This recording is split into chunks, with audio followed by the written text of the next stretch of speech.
এই ভাইকে তো অবশ্যই স্যালুট জানাই যে সিম কোম্পানি নিয়ে এই ভাই যে কথাগুলো বলেছে, এর আগে কেউ কখনো এরকম কথা বলেনি। আমাদের দেশে যে টাকা বা ডাটা প্যাকেজ আমরা রিচার্জ করি, একদিন পরে মেয়াদ শেষ হয়ে যায়, এই কথাগুলো আসলে কেউ কখনো বলেনি। ভাইয়ের ভিডিওটা দেখেন, ভালো লাগলে অবশ্যই শেয়ার করে দিবেন। এখন বলেন। এখন প্রশ্ন আছে স্যার, এই যে আমি 4টা কার্ড নিয়ে আসছি বিভিন্ন কোম্পানির, যেখানে লেখা আছে 2 দিন মেয়াদ, 19 টাকায় 2 দিন মেয়াদ।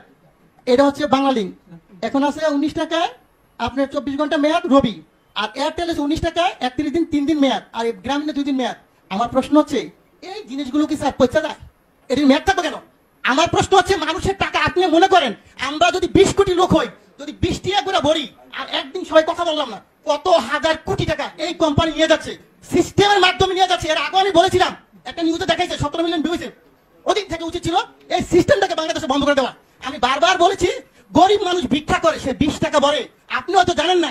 আজকে বললাম সে তার মা মারা গেছে, বাপ মারা গেছে, সে কথা বলো না, তার মানে আমার টাকা চলে যাবে? হয় কেন? এই গ্রামীণ ফোন কোম্পানি বা অন্য কোনো কোম্পানিরা কারা? এরা আপনাদেরকে না জানে হাজার হাজার কোটি টাকা সিস্টেমের মাধ্যমে নিয়ে যাবে। এটা কিন্তু স্যার সহ্য করার মতো না। প্রথম প্রশ্ন হচ্ছে এটাকে আজকের মিটিং এর পর থেকে কিছুক্ষণ পরের মতো আপনারা দিবেন, যাতে বাংলাদেশের কোনো জনগণের একটি টাকা যাতে না যায়। এটা আমার দাবি। কত হাজার কোটি টাকা আপনি এই ব্যাপারটা আমাকে দেন, লাইসেন্সটা আমাকে দেন। আমার যে ব্যবসায়ী আছে 15 লক্ষ বাংলাদেশ, আমি কিন্তু লাইসেন্সদারি প্রতিষ্ঠান, আমার এফবিসি এর মেম্বার। এই লাইসেন্সটা আমাকে দেন, আমি বাংলাদেশে ব্যবসা করি। এই টাকা আপনার সরকারি খাতে কত টাকা লাগে আমি দিব, এই কোম্পানিকে পাচার করার জন্য দিব না স্যার। এই কোম্পানির টাকা পাচার করে নিয়ে যাবে, এটা আমি দিতে রাজি না। কিন্তু আমাকে মেরে ফেলেন কোনো আপত্তি নেই। সো এই টাকা পাচার করার কোনো সিস্টেম নাই স্যার। আরেকটা জিনিস আপনাকে বলবো স্যার, আপনি যদি আজকে পেয়েছেন, আমি ভাগ্যবান যে আপনি শুনবেন। আমরা যখন এই ব্যবসা শুরু করি 27 টাকা কমিশন ছিল, 27 টাকা। তার সরকারি কর্মকর্তা যিনি 2000 টাকা বেতন পেত, তার বেতন এখন 20,000 টাকা।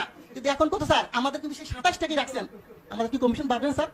আমার প্রশ্ন হচ্ছে আপনারা অবশ্যই একটু কমিশনের ব্যাপার ব্যবস্থা করেন, যে যাদের ব্যবসা করে তারা, আমরা সবাই শিক্ষিত ছিল স্যার, এখানে প্রায় 15 লক্ষ ব্যবসা করি।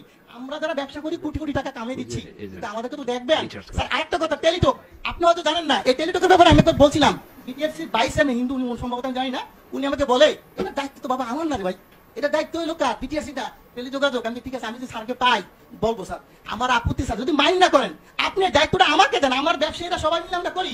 বাংলাদেশে টেলিটককে কেমনে উড়াইতে হবে আপনি আমাকে সাপোর্ট দেন। আমি বলবো কোন দোকানদার আমাদের দোকান থেকে টেলিটকের সিম কেনার পর রিচার্জ পাবে, তা হবে।